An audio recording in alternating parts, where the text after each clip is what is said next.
nation that once bragged about its endless oil and gas reserves is now facing a nightmare it never expected.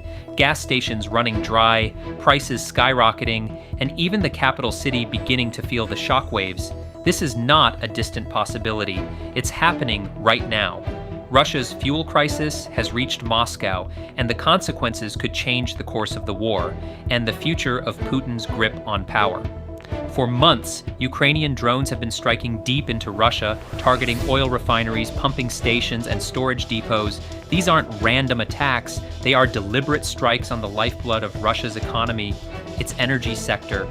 While the West hesitated with sanctions, Ukraine unleashed what many are now calling drone sanctions, hitting Russia where it hurts the most. The results are staggering. Nearly a quarter, around 25%, of Russia's oil refining capacity has been knocked offline. Think about that. 1 in every 4 barrels of oil Russia could refine has been effectively erased. Repairs will not take weeks. They will not take months. In some cases, it could take years to restore these facilities. Until then, Russia bleeds fuel every single day. Even Putin himself can no longer deny the crisis. Speaking at the Eastern Economic Forum in Vladivostok, he reluctantly admitted that gas shortages are visible across Russia's Far East. He framed it as a supply challenge, carefully avoiding any mention of Ukrainian strikes, but his words were a rare public acknowledgement of an unfolding disaster. His solution? To fall back on Russia's coal reserves, boasting they could last for nearly 1,000 years. But burning coal is no solution to a modern fuel crisis. It's a band-aid on a gaping wound. And while Putin tries to keep Moscow and St. Petersburg insulated from the chaos, the reality is spilling into the heart of the country. Videos are now circulating online of gas stations in Moscow displaying signs, "No fuel available." Ordinary Russians, who were once told the war would never touch their daily lives, are beginning to feel the squeeze in the capital itself.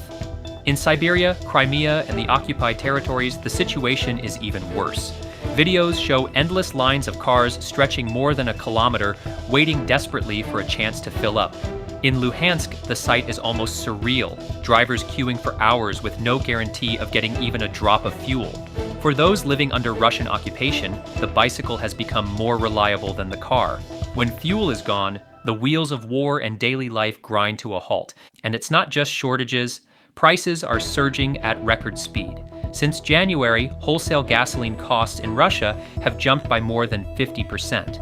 This summer, prices shattered all previous records, and there is no relief in sight. Every indication suggests costs will continue climbing, leaving Russians facing the highest fuel prices in their modern history.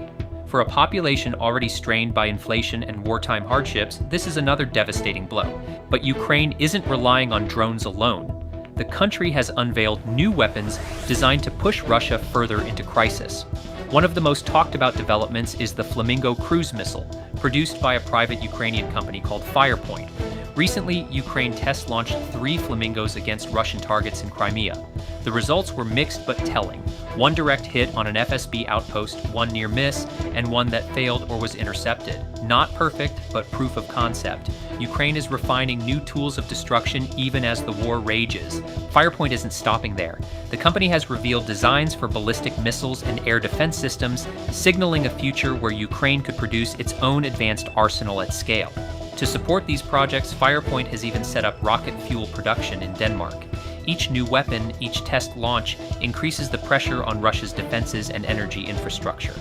Meanwhile, Ukraine continues pounding Russia's oil pipelines. Take the Druzhba pipeline, a critical artery delivering oil to Europe through Slovakia and Hungary. Ukraine has struck pumping stations along this route multiple times, forcing shutdowns and costly repairs. Satellite images confirm the damage, and experts warn that Russia cannot defend all of its sprawling network.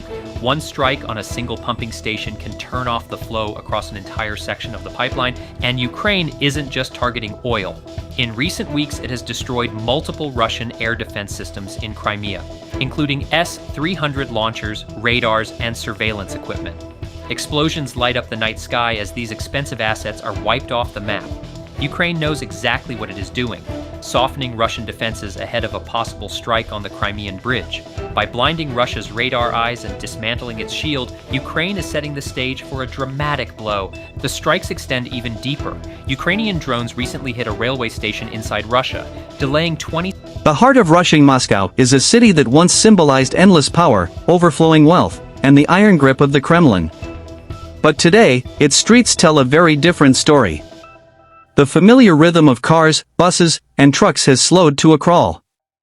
Long queues stretch outside gas stations, with frustrated drivers leaning against their vehicles, waiting for fuel that may not arrive. For decades, Russia was known as one of the world's largest energy giants. Oil and gas were not just commodities, they were weapons of influence, sources of pride, and lifelines of the Russian economy. But now, in 2025, an uncomfortable truth is becoming undeniable: Russia's fuel crisis has reached Moscow itself. It started quietly. At first, officials dismissed it as temporary disruptions, blaming routine maintenance at refineries and logistical slowdowns. But ordinary citizens knew something was deeply wrong.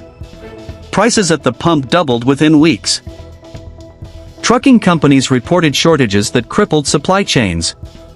Even the mighty Moscow Metro, one of the most efficient transit systems in the world, began cutting services due to a lack of diesel for maintenance operations. The Kremlin tried to cover it up. State television anchors delivered the same rehearsed lines: "There is no crisis, only minor adjustments in distribution." Yet the images on social media told another story: footage of empty fuel depots, farmers leaving tractors idle in their fields, and taxis refusing passengers because they couldn't afford gasoline. Moscow, once the showcase of Russian strength, suddenly looked fragile. Citizens whispered in grocery stores, how can a country that exports oil to the whole world run out of fuel at home? The answer lies in a toxic mix of war, sanctions, corruption, and sheer mismanagement. Russia's invasion of Ukraine had already drained its treasury. Billions of rubles were funneled into weapons production, drone purchases, and mercenary wages. But the sanctions that followed hit even harder. Western technology that once kept Russian refineries running smoothly had vanished. Spare parts for pipelines and processing units were suddenly unavailable. Engineers complained privately that they were forced to improvise repairs with outdated Soviet-era tools. By early 2025, Russia's proud oil empire was breaking apart from within. Exports to China and India continued, but at deep discounts. The Kremlin was selling barrels of crude for less than half the global market rate, just to keep the cash flowing. And what remained inside the country was no longer enough to sustain domestic needs. Nowhere was the pain felt more than in Moscow. The capital, home to over 12 million people, depends on a steady stream of fuel to power everything from food deliveries to heating systems. When shipments slowed, the cracks spread fast. Black markets began to emerge, where a few liters of gasoline sold for outrageous sums.